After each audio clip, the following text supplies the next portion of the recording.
Nithyanandam, my name is Nanda, and I welcome you all to my YouTube channel. So this is my first video, and I'm not going to start with an introduction. Today I'm going to go straight into a topic, something that I really want to share with all of you guys. Responsibilism, one of the most powerful truth tattva that Swamiji is teaching and revealing to the world.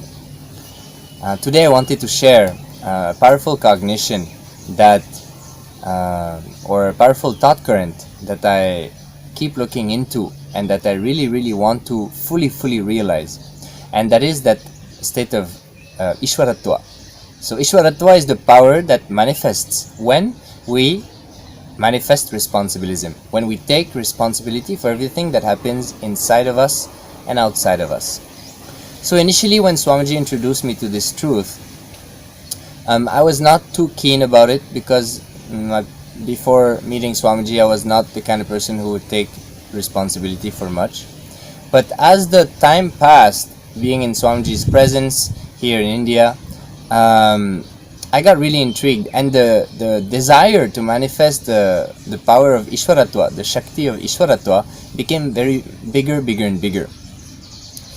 And so basically, realizing that we are responsible something inside of us, that I kind of understood. Yes, in every situation, the way that I decide to respond, which emotion I decide to entertain at that moment, I am responsible. That was not too difficult to catch initially.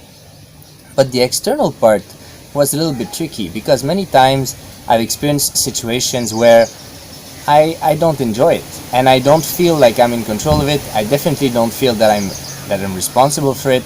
And so it's very so it got me into a lot of looking in and trying to figure out, how could I ever be responsible for this? Why would I want to create such situations in my life? And one thing that I'm 100% sure is that realizing this tattva, this state of responsibilism, is ultimate. Because once we realize that we're responsible for everything inside and outside, then we can live the life we want. We can manifest whatever we want. So that was the whole thought current that I was entertaining and seeking into deeper and deeper understanding in order to realize what was Swamiji talking about. So one thing that I realized that I was doing is constantly trying to escape. And I caught myself, and recently I was supposed to do something and I somehow didn't do it properly. And what I realized when I was looking in and seeing what kind of thought current I was entertaining in order to justify the decision that I made, was that at that moment, I truly felt like there was a conflict between two tattvas, integrity and responsibility. So basically, it was around 3 a.m. in the morning, and then at 4 a.m. I had to start my morning routine, and at the same time I had to leave some place, and I didn't have everything that was necessary in order to finish everything properly, and I just decided to leave. Naturally, the next day, the other people who are working with me, they realized that things were not done properly, and they brought it forward.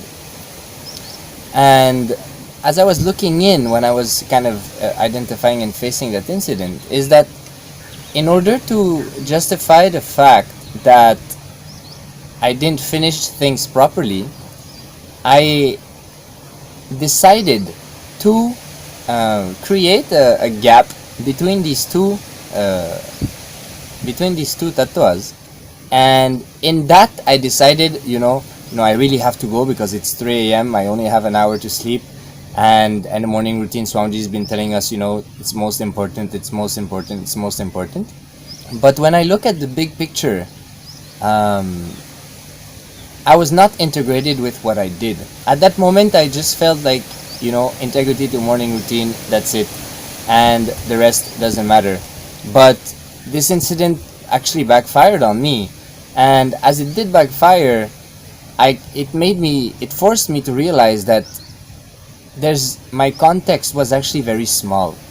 So having a small context, thinking about me, made me forget the context of what I'm doing and what I'm responsible for, and made me decide to not take responsibility for the bigger context and pretend to be integrated to the smaller context, which was naturally not the right decision. So this is one pattern that I realized, is that whenever I want to escape because there is some form of obstacle or resistance in front of me, so what I do when I want to escape, I create a gap in the cognitions from which I make decisions, and in that gap I just go. But end of the day, it does not leave me in a powerful state. It does not leave me. There's always this kind of feeling like, you have to hide, or you have to, make sure nobody sees it, so that nothing's seen, nothing, everything is all right. But naturally, time to time, situation will come where this dimension, this space will be brought forward and brought into light. And so basically, what I really realized at that time is really that thought current of creating a gap and escaping, and that is not helping me to realize and manifest responsibilism and the Shakti of Ishwaratva. So that was one click I recently had, and actually that click helped me a lot to raise my context, to start to look at the bigger picture, the bigger context, which I was not fully operating from. And I was actually complaining. I was complaining because situations around me are not happening the way I want. And that is because of lack of responsibilism. But in that situation, I completely avoided taking responsibility, which doesn't make sense. Because on one hand, during some parts of the day, I am somehow complaining because things are not happening the way I would like them to happen because of lack of responsibility. And in these moments, I'll decide, okay, let me take responsibility. But then other moments, I will not take responsibility, and then I will wonder why things are not happening. So that is the kind of a click understanding that I had, and the kind of cunningness that I was entertaining, and was not allowing me to manifest the reality that I wanted to manifest.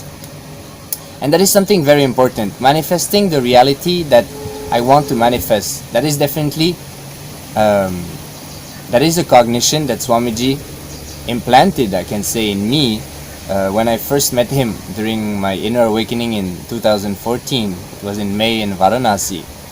And Swamiji was always talking, manifest your reality, make it happen, manifest your reality. And I never thought before that was the way to live life. But then I realized that, yeah, when you manifest your reality, then you're constantly in a powerful space, in a blissful space.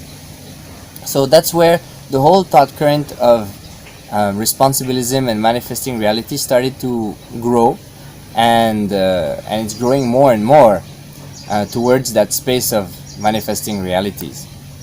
When I was during my inner awakening, one thing that I really realized is that when I have a thought current or a desire that I really want, and when I go close to Swamiji, somehow he'll make it happen.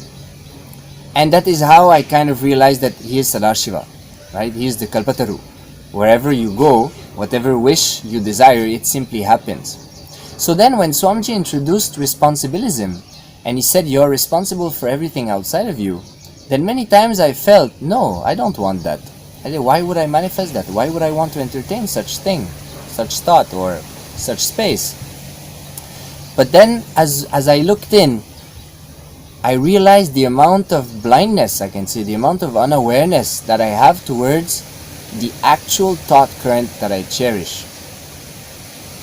Initially, I'll be grasping the superficial thought currents and thinking that this is what I really want, but that's not true.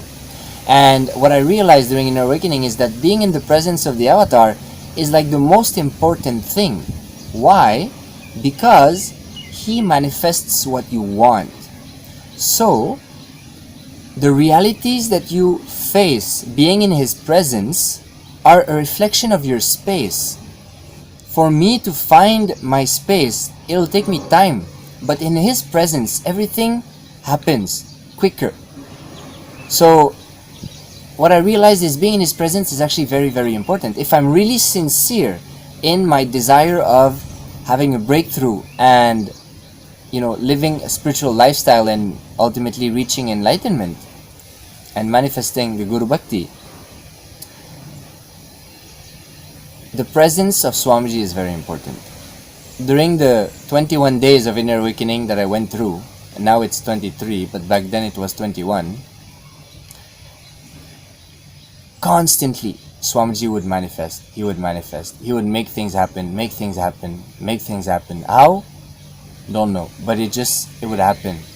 And that constantly happening, it kind of proved to me that Sadashiva is real. It's not like a fantasy of the mind for us to escape, to get out of boredom or everything. It is real. It's an actual happening. Now, how he realized it, Swamiji shared beautifully in one uncrutching initiation that Arunagiri Yogeshwara gave him that space and that experience. But I don't know how he got it, but somehow it happened, and it is real. He is there. He is embodied. You watch him, you think he is something, but whatever you think he is not who he is. He is that pure space of manifestation, pure space of powerfulness, pure space of responsibility. And that was basically one click I wanted to share.